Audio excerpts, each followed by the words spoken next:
గత సంవత్సరం 2,68,000 postal ballots ఉంటే దాదాపు 56,000 ఇన్వాలిడ్ అయినాయి వివిధ కారణాల వల్ల.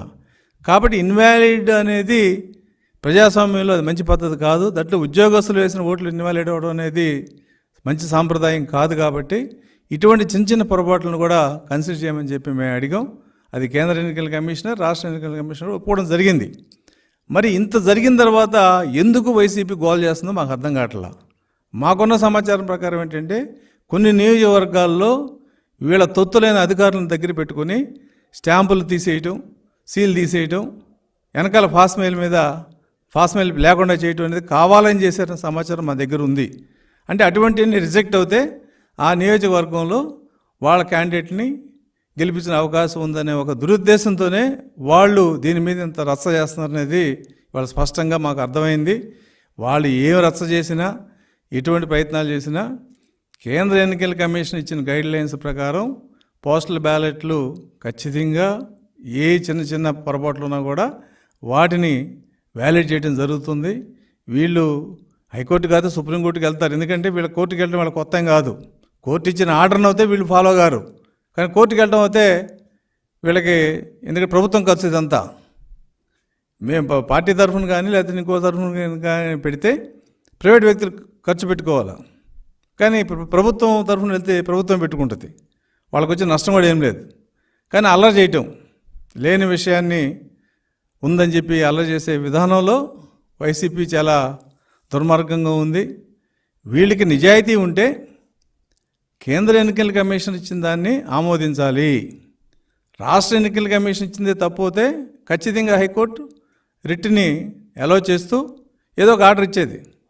కానీ వీళ్ళే హైకోర్టులో స్పష్టంగా మేము రాష్ట్ర ఎన్నికల కమిషనర్ ఇచ్చిన దాన్ని మేము ఇంకా దాన్ని పర్సూ చేయము, కేంద్ర ఎన్నికల కమిషన్ ఇచ్చిన దాని మీద మేము అప్పీల్ చేస్తూ ఉన్నారు.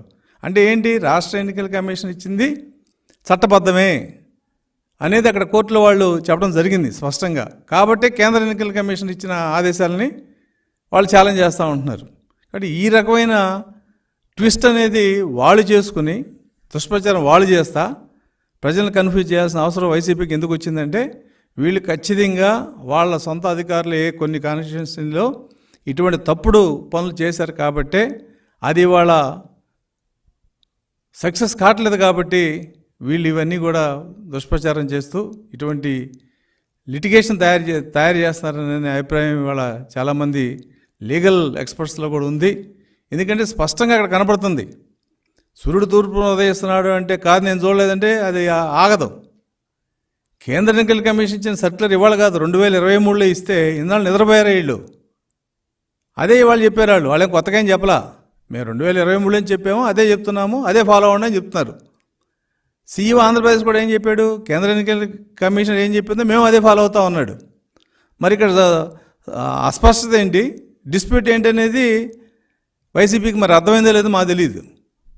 వాళ్ళ లాయర్ కూడా ఆయన చేసిన ఆర్గ్యుమెంట్లలో ఎంతవరకు సీఈఓ ఆంధ్రప్రదేశ్ డేటాని అన్ని ఆర్ఓలకి పంచడం అనేది ఎక్కడా లేదని చెప్తాడే తప్ప బ్యాలెట్ పేపర్ మీద సంతకం లేకపోయినా, లేదు అటెస్టేషన్ స్టాంప్ కానీ సీల్ కానీ లేకపోతే కేంద్ర ఎన్నికల కమిషన్ ఇచ్చిన ఆదేశాలని తప్పని ఎక్కడ చెప్పలే ఆయన. అందుకనే సీఈఓ ఆంధ్రప్రదేశ్ ఆ పేరాన్ని మేము విత్డ్రా చేసుకుంటున్నామని చెప్పి చెప్పడం జరిగింది. అదో పెద్ద విజయంలాగా, లేదంటే అదేదో ఒక దీనిలాగా వైసీపీ దుష్ప్రచారం చేయటం అనేది మరి వాళ్ళ దిగజారుతనానికి నిదర్శనం. ఏదైనప్పటికీ కూడా ఇవాళ హైకోర్టులో దీని మీద స్పష్టత వచ్చే అవకాశం ఉంది.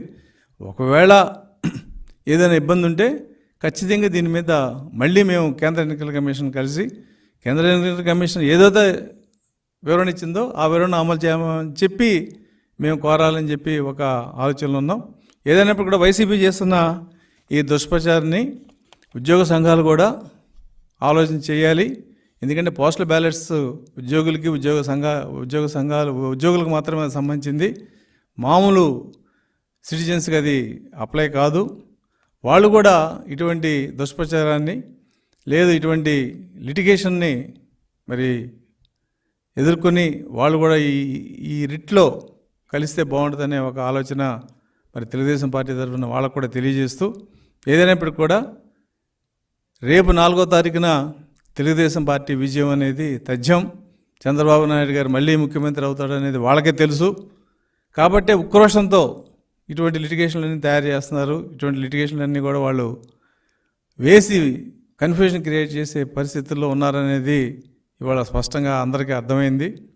ఏదైనప్పుడు కూడా తూర్పున సూర్యుడు ఉదయించడం ఎంత సత్యమో 4వ తారీఖు తెలుగుదేశం పార్టీ గెలవటం అంతే సత్యం.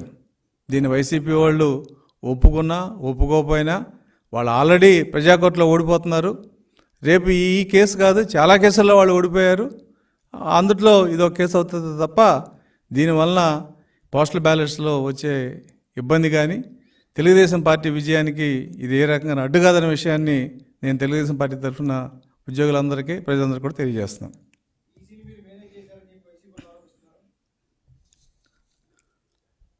ఈసీని మేనేజ్ చేయటం అంటే మరి వైసీపీ వాళ్ళు చేసిన దుర్మార్గాలు ఇప్పుడు పిన్నెల్లో కానీ లేదంటే మాచర్లలో కానీ నరసరావుపేటలో కానీ వీటన్నింటిలో వాళ్ళు చేసిన దురాగతాలు, ఈవీఎంలు పాల్గొట్టింది ఏ ఆండ చూసి ఈవీఎం పాల్గొట్టారు.